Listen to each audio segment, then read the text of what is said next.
What kinds of trains might we see as we follow Canadian Pacific's tracks through the Rocky Mountains? If we are lucky, we might see two passenger trains. This is the Royal Canadian Pacific, CP's premier excursion train, which was introduced in 2000. The locomotives are 1950s-era streamlined passenger locomotives, rebuilt with modern engines and electrical systems. The cars are 1920s heavyweight passenger cars, rebuilt and refurbished to luxury standards. The train runs in the summer.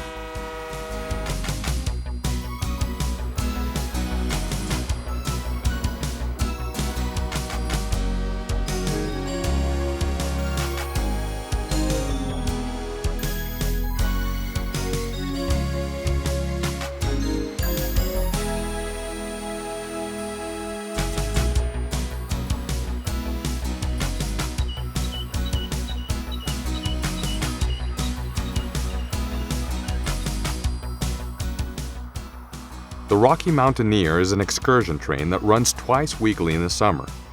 It departs from Vancouver and runs to Kamloops, where it splits with one section heading north to Jasper in Jasper National Park, and the other section heading west through the Rockies to Calgary. The locomotives are rebuilt ex-Canadian National freight locomotives.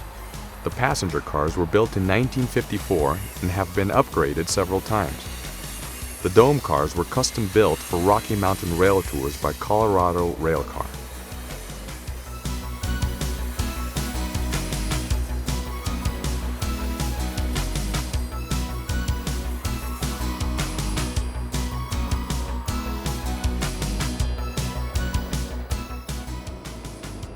Coal trains are seen west of Golden. The coal is from the Crow's Nest coal fields in southern Alberta and is heading to Port Roberts in British Columbia for export. Coal is hauled in unit trains of upwards of 100 cars. Why is there a locomotive in the middle of the train?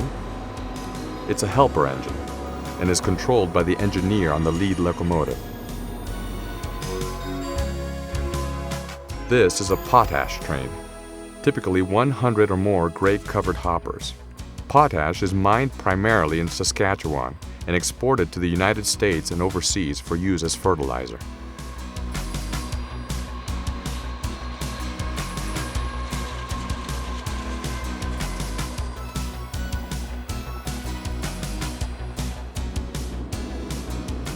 Canada is one of the world's largest sulfur producers and the world's largest exporter.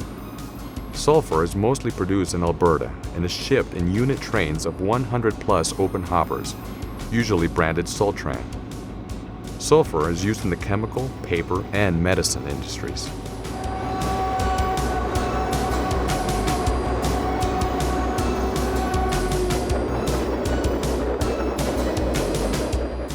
Manifest freights carry many different types of cars: hoppers, boxcars, tank cars, lumber cars, gondolas, and auto racks.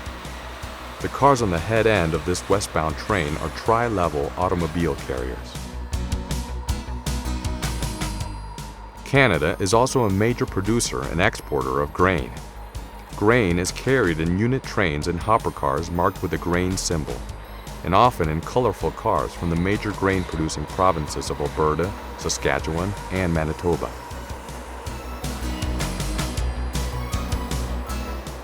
Intermodal trains carry containers, either double-stacked in a well car or a single container on a flat car. Unlike coal, potash, sulfur, and grain trains which travel west loaded and east empty, intermodal trains can be loaded in either direction.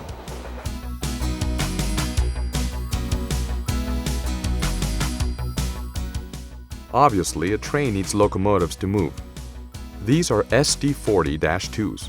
For many years the backbone of the Canadian Pacific's locomotive fleet, and indeed that of many U.S. railroads. Seen here in two different paint schemes, these two locomotives were built in 1978 by the Electromotive Division of General Motors in LaGrange, Illinois.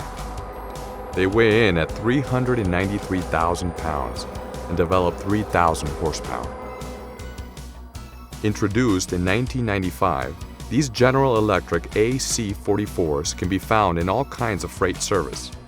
Built in Erie, Pennsylvania, the units develop 4,400 horsepower and weigh in at 411,000 pounds. The wide nose provides better protection for the crew in the event of a collision, and the angled nose enables the engineer to see crewmen riding on the steps during a switching operation.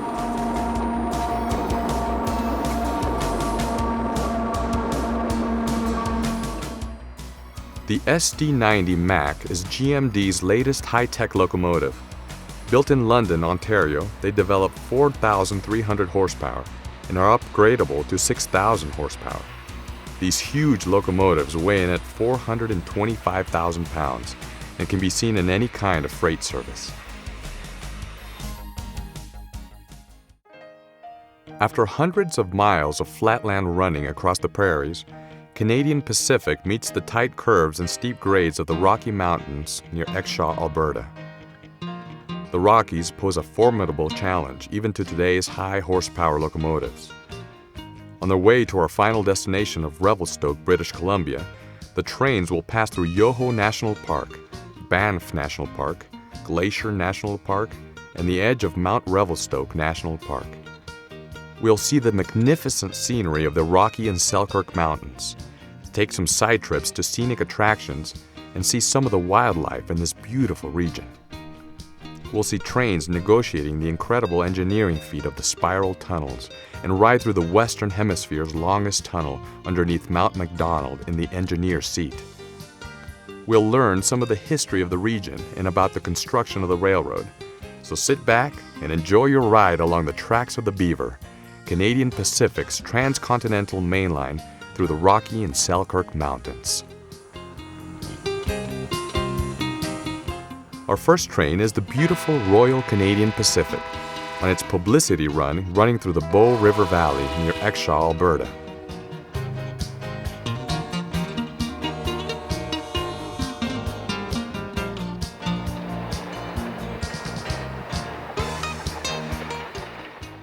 Several of the key political players in the construction of the Canadian Pacific Railway were Scottish, and they left a legacy of Scottish names on the railway through British Columbia and Alberta. Banff town site was named after the Scottish county of Banffshire. In 1880, 3 prospectors found hot springs in the area. The Canadian government got involved, and in 1885, 10 square miles of the area became the Banff Hot Springs Reservation, the forerunner of the Banff National Park, which today protects 2,564 square miles and hosts some 3 million visitors annually.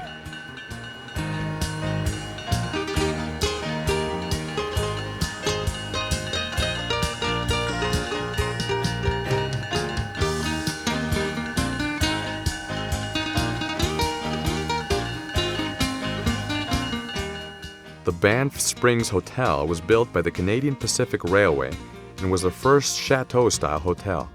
The hotel was built to bring tourists into the area to help pay for the huge debt incurred in constructing the railway.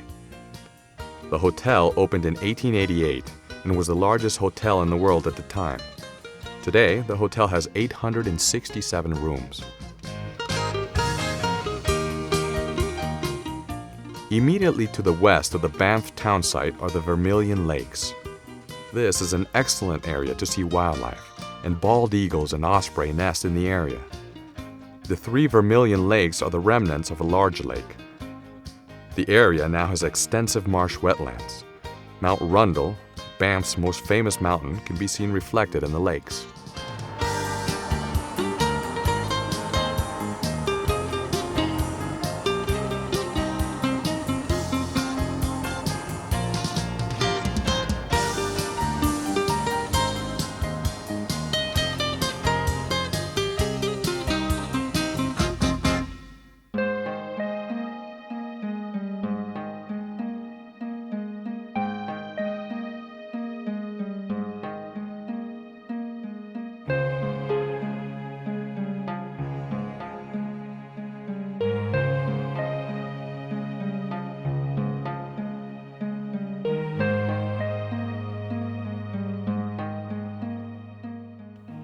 The Bow Valley Parkway diverges from the Trans-Canada Highway just west of Banff. Completed in 1920, This two-lane road runs on the north side of Canadian Pacific's tracks and the Bow River to Lake Louise. There are a number of interpretive displays, and the opportunity to see wildlife is great.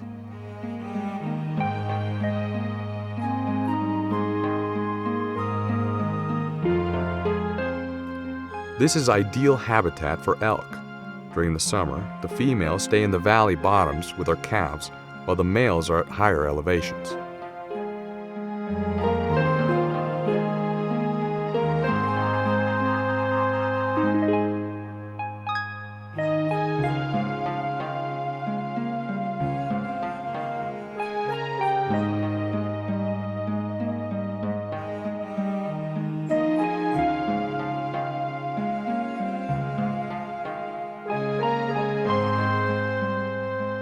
Black bears may be seen on the parkway. Principally nocturnal, they eat berries, leaves, insects, and carrion. Bears are unpredictable and dangerous and should be avoided.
The wetlands here at Muleshoe were part of an oxbow formed when the river took a more direct course.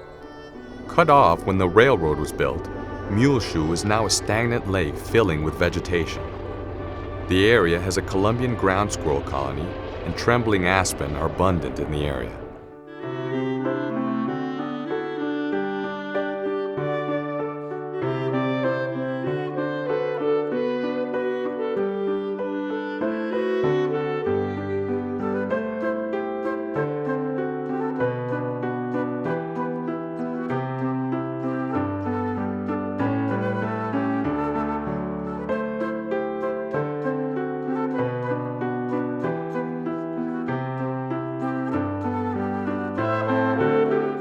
Johnston Canyon evolved as Johnston Creek eroded its way into cracks in the limestone bedrock. In places, it's less than 18 feet wide, and at its deepest, it's more than 90 feet. There are 7 waterfalls, marking the location of harder rocks. The path runs on a wooden walkway in the deepest part of the canyon.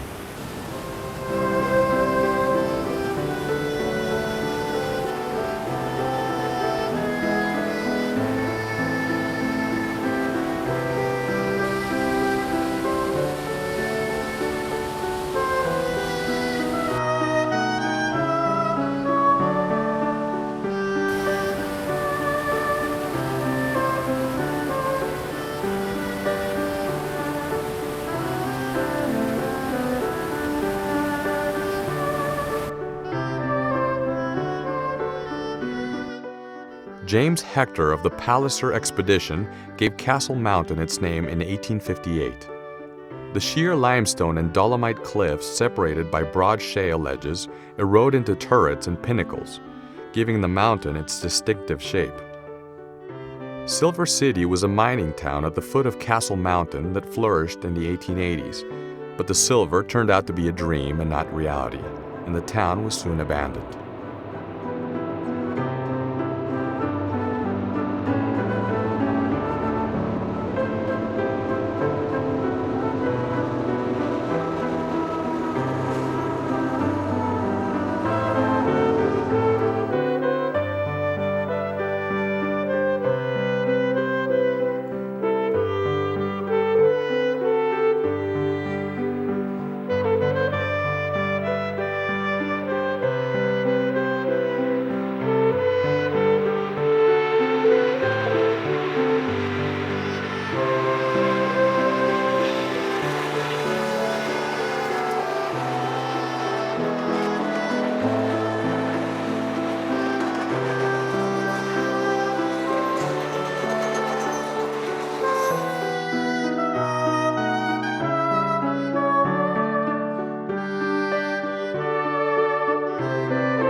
Nicholas Morant, Canadian Pacific's photographer for more than 50 years, gave his name to the curve he made famous in CP's publicity photographs.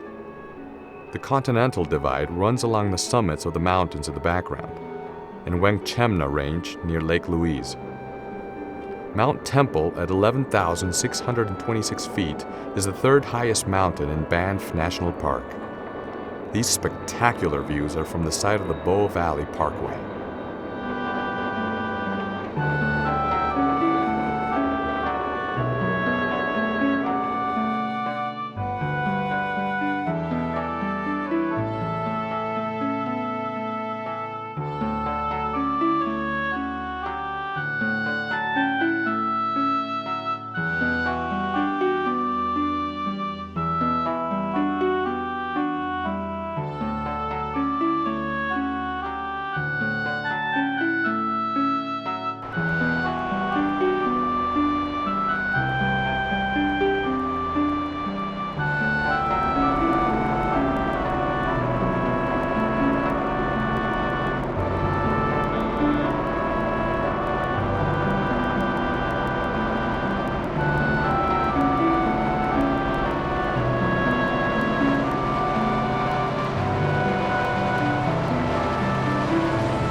These Canada geese are eating grain that has leaked from the rail cars.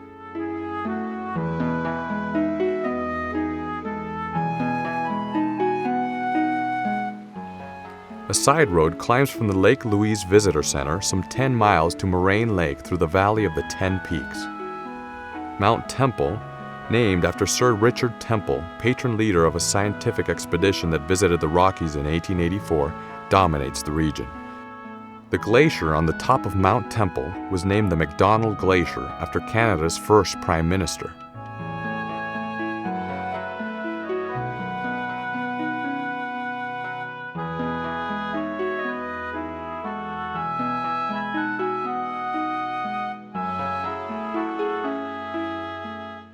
Walter Wilcox, the first visitor to Moraine Lake, named the lake assuming that it was dammed by a moraine deposited by the Wengchemna Glacier, but it's likely that he was incorrect, and the dam was formed by a rock slide from the cliffs to the south.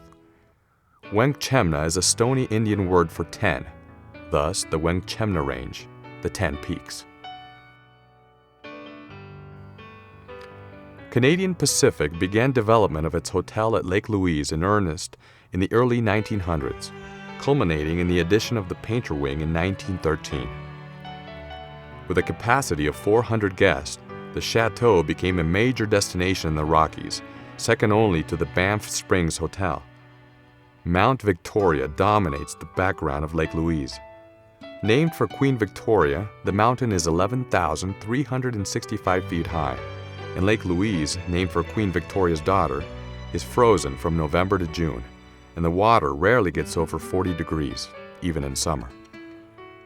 The lake is 1.5 miles long and about 270 feet deep.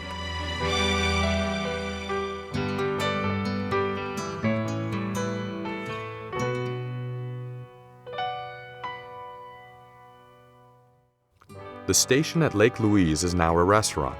It has 2 dining cars that are available for parties. The station is one of only 2 or 3 log stations left on the line. Trains no longer stop here.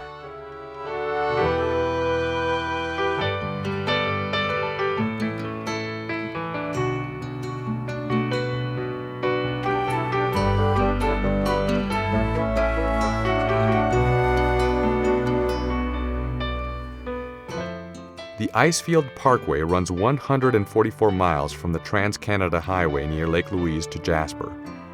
Construction began in 1931, and the road opened to automobile traffic in 1940. Originally gravel, the highway was upgraded in 1961.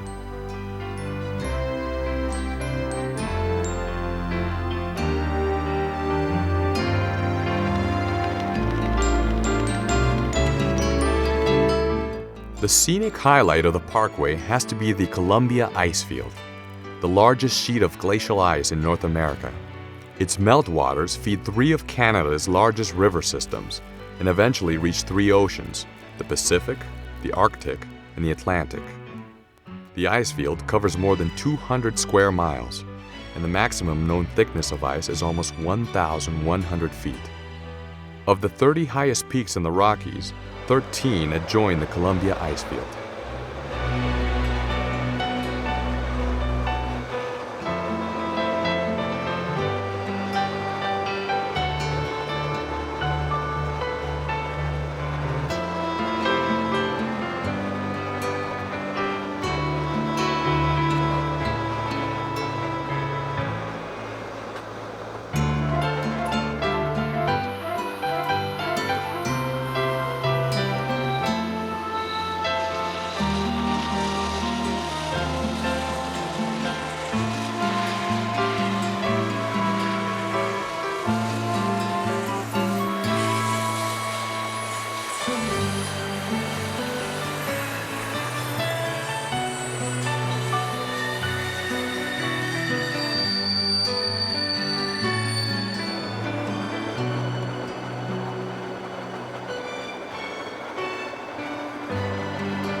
Stephen is west of the Continental Divide and is just over the border in British Columbia.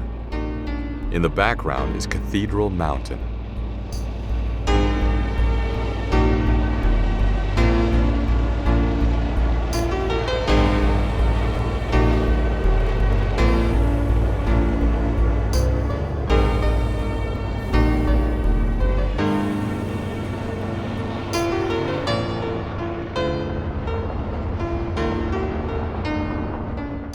Canadian Pacific's route across Kicking Horse Pass is a storied piece of railroad, difficult to survey and explore through rugged terrain, difficult and costly to build, and difficult and dangerous to operate. Originally, surveys indicated that the easiest route through the Rocky Mountains was via Yellowhead Pass in what is now Jasper National Park. Because of fears that the United States would run branch lines into Alberta and British Columbia from its soon-to-be-completed Northern Pacific, and that the U.S. would claim southern BC